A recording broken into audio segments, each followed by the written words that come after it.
Selamat malam teman-teman, ketemu lagi dengan saya Putu Beni kembali di Seramadu Lucu Cerita Misteri. Baik, kali ini saya akan sedikit bercerita tentang pengalaman diri saya dari kecil sampai saat ini, di mana ada beberapa cerita saya ini yang mungkin seram atau mungkin juga lucu. Oke, baik, ini ceritanya berikut ini. Baik, saya akan menceritakan sedikit pengalaman saya waktu saya kecil. Jadi, kejadian itu kurang lebih terjadi tahun 90-an.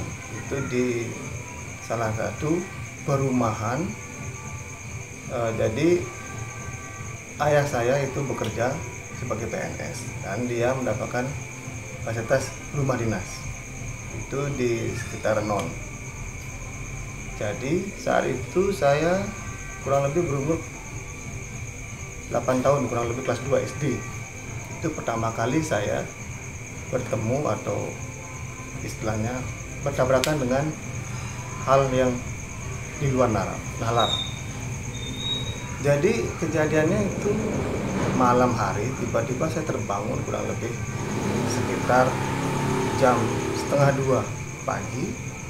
Itu saya mendengar, jadi begini, rumah dinas saya itu dari depan itu masuk, ada pintu di sebelah kanan untuk masuk ke rumah.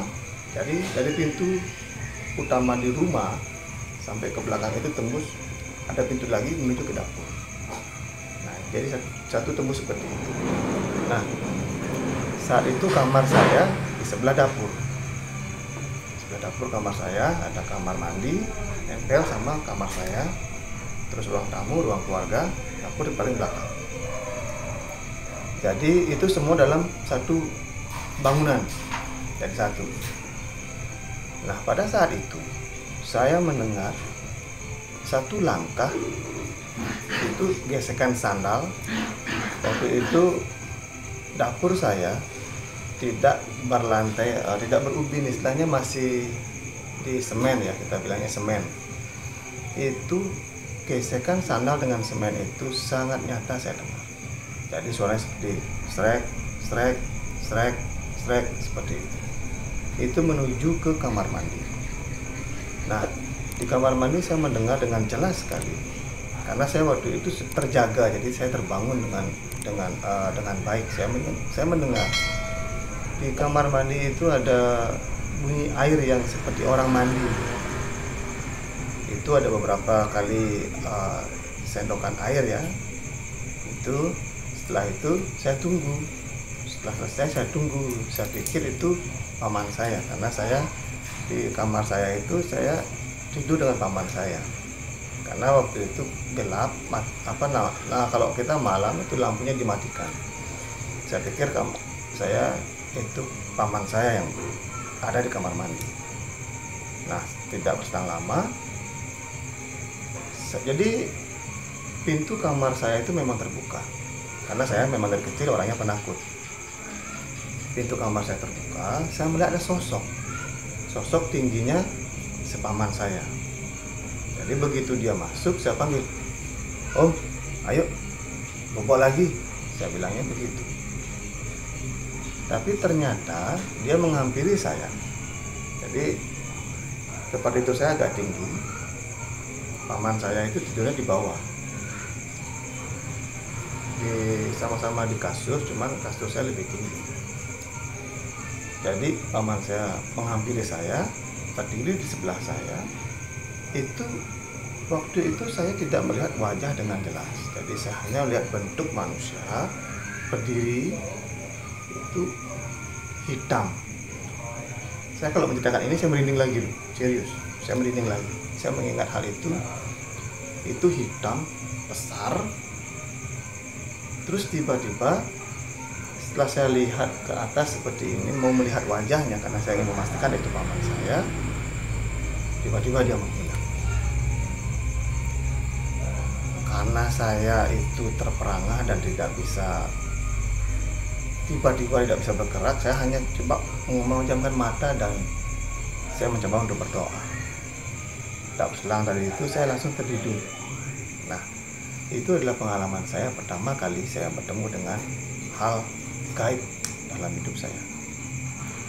Cerita saya yang kedua itu masih di tempat yang sama, di rumah yang sama.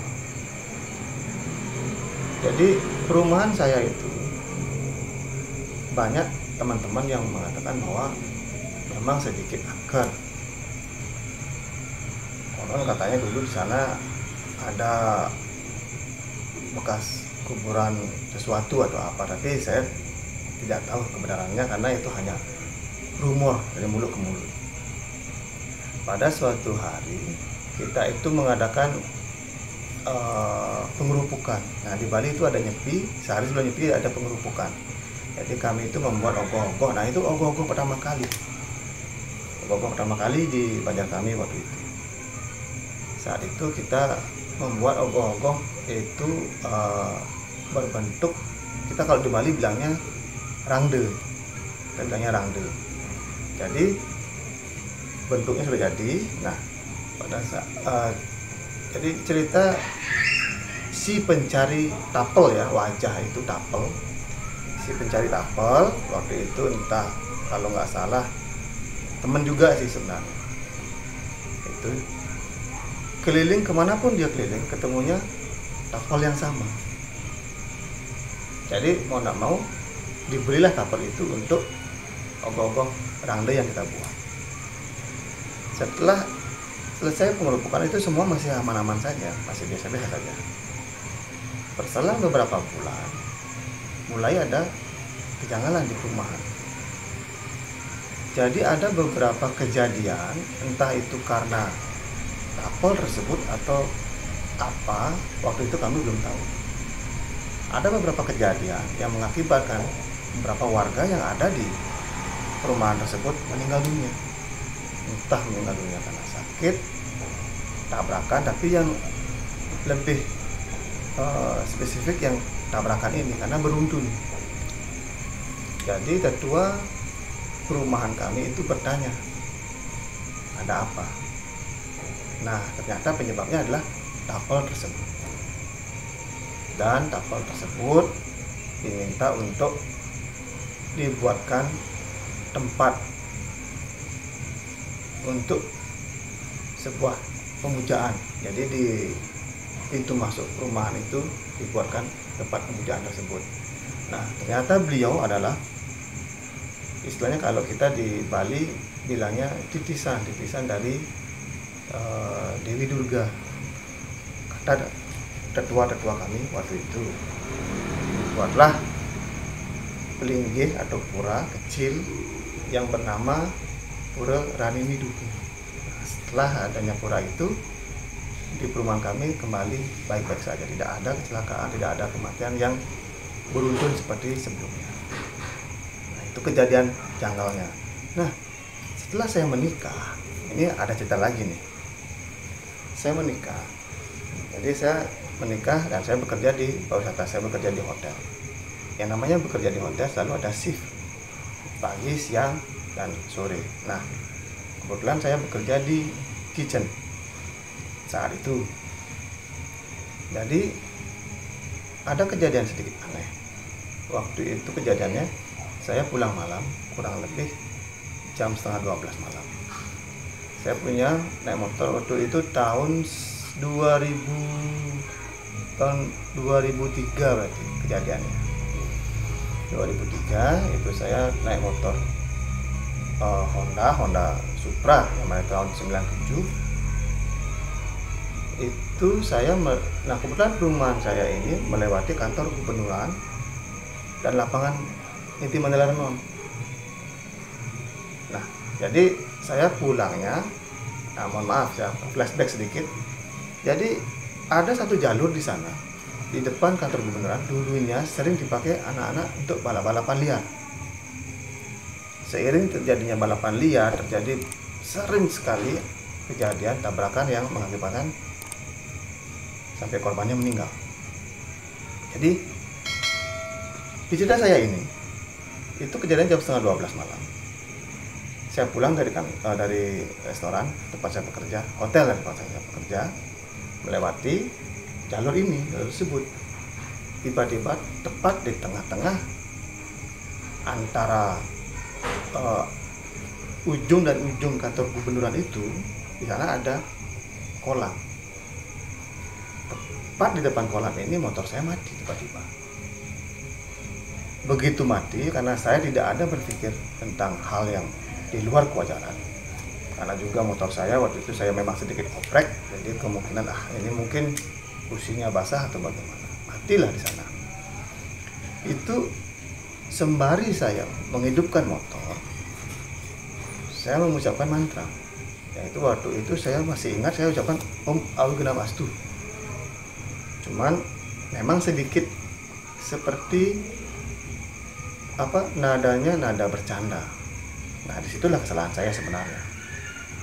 Bercanda dengan mantra yang tidak sepatutnya untuk saya bercanda. Dalam hati saya berpikirnya bercanda. Seperti motor ini Om Awiganawastu. Nah, akhirnya hidup. Motor saya kembali hidup, kembali menyala. Cuman saya lihat di spion sebelah kiri saya itu ada orang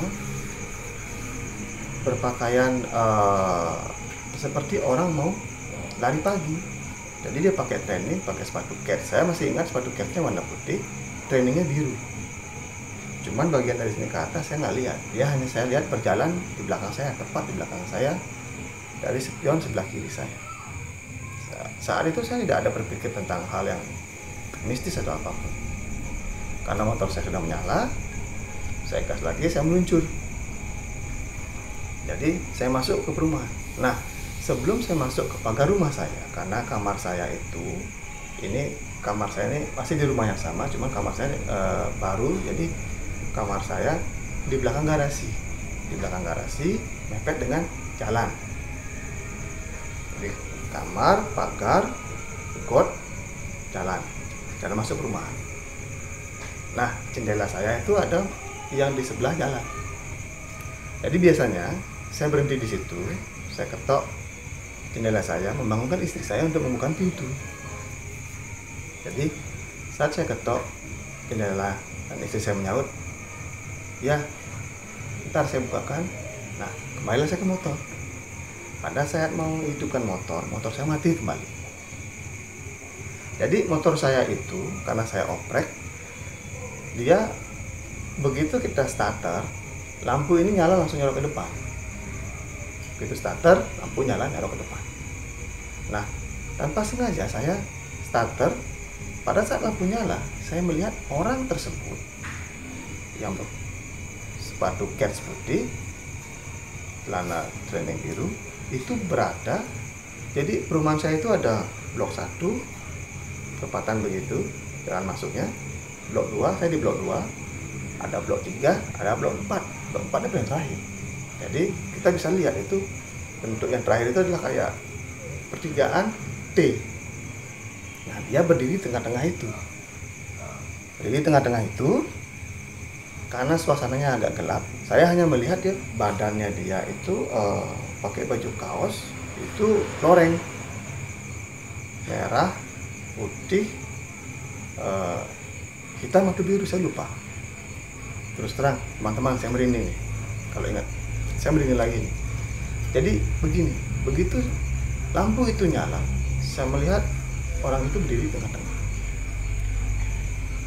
Saya starter lagi, saya pikir itu tetangga saya yang berada memang di rumah paling ujung di pertigaan tersebut sebelah kiri itu ada. Jadi begitu saya starter, lampu nyala, saya lihat masih di situ berdiri. Starter lagi sekali, saya lebih memperhatikan kembali. Ternyata teman-teman, kepalanya nggak ada, bro. Saya hanya ingin memastikan kembali, apakah saya melihat sesuatu yang salah, mata saya yang salah, atau memang demikian adanya. Saya starter lagi, saya perhatikan lagi, ternyata benar, bro, kepalanya nggak ada. Jadi dari sini tangan semua lengkap, kepala nggak ada. Tanpa basa-basi lagi, karena motor saya mati dalam keadaan itu dan tidak mau hidup, saya dorong motor saya. Saya dorong motor saya sampai masuk ke pagar, itu pagar pintu saya itu dulu, zaman dulu ya, zaman tahun rumah perumahan itu kan pintunya terbuka begitu tuh ya kan, pintunya terbuka ke dalam begitu kan. Itu saya tabrak sampai kebuka dua-duanya karena saking takutnya saya waktu itu. Jadi saya masuk, saya tabrak. Kebetulan saya tinggal sama orang tua saya masih waktu itu. Jadi orang tua saya waktu itu, ayah saya kebetulan ada di Bali. Karena sebelumnya dia memang dari saya SMA kelas 3, ayah saya sudah ditugaskan di tempat lain. Jadi waktu itu pada saat itu dia pas di Bali.